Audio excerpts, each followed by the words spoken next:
Praise the Lord. ஆண்டவருடைய நாமம் மகிமைப்படுவதாக. மீண்டும் ஒரு விஷயம் உங்கள் யாவரையும் இந்த மார்னிங் டிவோஷன் வழியாக பார்க்கிறதில் மிகுந்த சந்தோஷம்.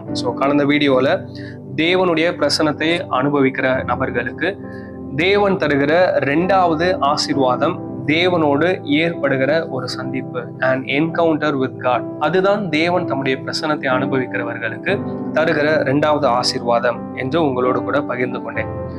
இந்த காலை நேரத்திலும் தொடர்ந்து தேவனுடைய பிரசன்னத்தின் மீது வாஞ்சையாக பசியாக இருக்கிற நபர்களுக்கு தேவன் அளிக்கிற 3வது ஆசீர்வாதத்தை குறித்து நாம் தியானிப்போம்.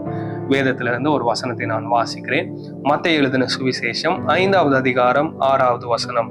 நீதியின் மேல் பசிதாகம் உள்ளவர்கள் பாக்கியவான்கள், அவர்கள் திருப்தி அடைவார்கள். Blessed are those who hunger and thirst for righteousness, for they will be filled. நீதியின் மேல் பசிதாகம் உள்ளவர்கள் பாக்கியவான்கள், அவர்கள் திருப்தி அடைவார்கள். இந்த வசனத்தில் யார் பாக்கியவான்கள், அவர்கள் எதை அடைவார்கள் என்று ஆண்டவராகிய இயேசு கிறிஸ்து கூறுகிறார். இங்கிலீஷ்ல நம்ம இந்த பேசேஜை வாசிச்சோம் அப்படின்னா Beatitudes அப்படின்னு இருக்கும். அப்போ ஒரு கிறிஸ்தவனுடைய அல்லது ஆண்டவராகிய இயேசு கிறிஸ்துவை பின்பற்றுகிற ஒரு சீஷனுடைய வாழ்க்கையில் காணப்பட வேண்டிய அடிப்படையான ஒரு சில காரியங்கள் உண்டு. அதுதான் இந்த Beatitudes.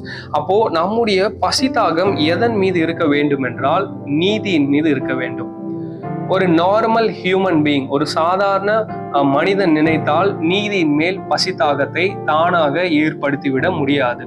அப்போ நமக்கு தேவனுடைய உதவி மிக மிக அவசியம். We need the help of God. அப்போ அந்த கடவுளுடைய ஒத்தாசை இல்லாமல், கடவுளுடைய உதவி இல்லாமல் ஒருபோதும் நம்மால் நீதியின் மேல் பசிதாகமுடைய நபர்களாக இருக்க முடியாது. இதற்கு என்ன காரணம் அப்படின்னா, தேவன் நீதி உள்ளவர். அவரோட ஆட்ரிபியூட், அவருடைய குணம் என்ன அப்படின்னா, அவர் நீதி செய்கிறவராக இருக்கிறார். வேதத்தில் அநேக இடத்துல நம்ம வாசிக்கிறோம், தேவன் நீதி உள்ளவர், அவர் நீதியை சரி கட்டுவார் அப்படின்லாம் நம்ம பார்க்கிறோம்.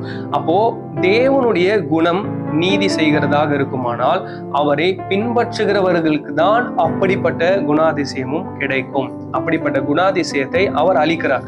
அப்ப யோசிச்சு பாருங்க, தேவன் தருகிற 3வது ஆசீர்வாதம் என்ன அப்படின்னா, யாரெல்லாம் தம்முடைய பிரசன்னத்தை ஒவ்வொரு நாளும் அனுபவிக்கிறார்களோ, யாரெல்லாம் அவருடைய பிரசன்னத்தின் மீது அவருடைய சமூகத்திற்காய் பசியாக வாஞ்சியாக இருக்கிறார்களோ, அவர்களுக்கு தேவன் தருகிற மிகப்பெரிய ஆசீர்வாதம் நீதியின் மேல் அவர்களுக்கு பசிதாகம் உண்டாகும். இது ஒரு பிளஸ்ஸிங். நிறைய நேரத்துல இதை நம்ம என்ன பண்றது இல்லை அப்படின்னா, இது ஒரு பெரிய பிளஸ்ஸிங்கா நம்ம பார்க்கறது இல்லை, நம்ம தவறி விடுகிறோம். ஆனா இந்த காலை நேரத்தில் தேவன் நமக்கு அளிக்கிற ஆவிக்குரிய ஆசீர்வாதத்தை பெற்றுக்கொள்ள தேவன் நமக்கு உதவி செய்வாராக. ஒரே ஒரு கேள்வியை உங்களுக்கு முன்பதாக வைக்க விரும்புகிறேன். எதன் மீது உங்களுடைய பசிதாகம் இருக்கிறது? அநேக நேரத்துல நம்ம எதை பத்தி யோசிக்கிறோம், எதற்காக கவலைப்படுகிறோம், எதை நம்ம அடிக்கடி தேடுறோம், எதன் மீது நம்முடைய வாஞ்சை இருக்கிறது என்பதை குறித்து சிந்தித்து பாருங்கள். ஒவ்வொரு நாளும் நம்முடைய பசிதாகம் நீதியின் மேல் இருக்குமானால் தேவன் நமக்கென்று வைத்திருக்கிற எல்லா விதமான ஆவிக்குரிய ஆசீர்வாதங்களையும் நம்மால் பெற்று அனுபவிக்க முடியும். இந்த புத்தகத்தை எழுதிய ஆசிரியர் விதமாக சொல்லுகிறார், we need to be in a spiritual state where we are filled and yet we are desperately hungry for him more.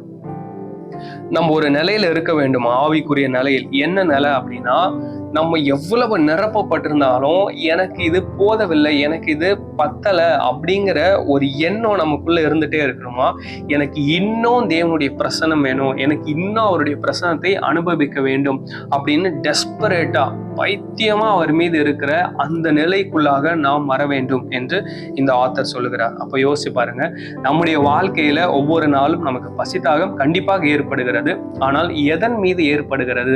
தேவன் நீதி உள்ளவர், அவருடைய பார்வையில எதெல்லாம் நீதியோ அந்த மாதிரி என்னுடைய வாழ்க்கையிலும் அந்த நீதிக்காக பசிதாகம் இருக்கிறதா? என்னுடைய வாழ்க்கையில அப்படிப்பட்ட ஒரு ஆவிக்குரிய நிலையில் நான் வளர்ந்திருக்கிறேனா? அவருடைய பிரசன்னத்திற்காக நான் பைத்தியமாக இருக்கிறேனா அப்படிங்கிறத சிந்தித்து பாருங்கள்.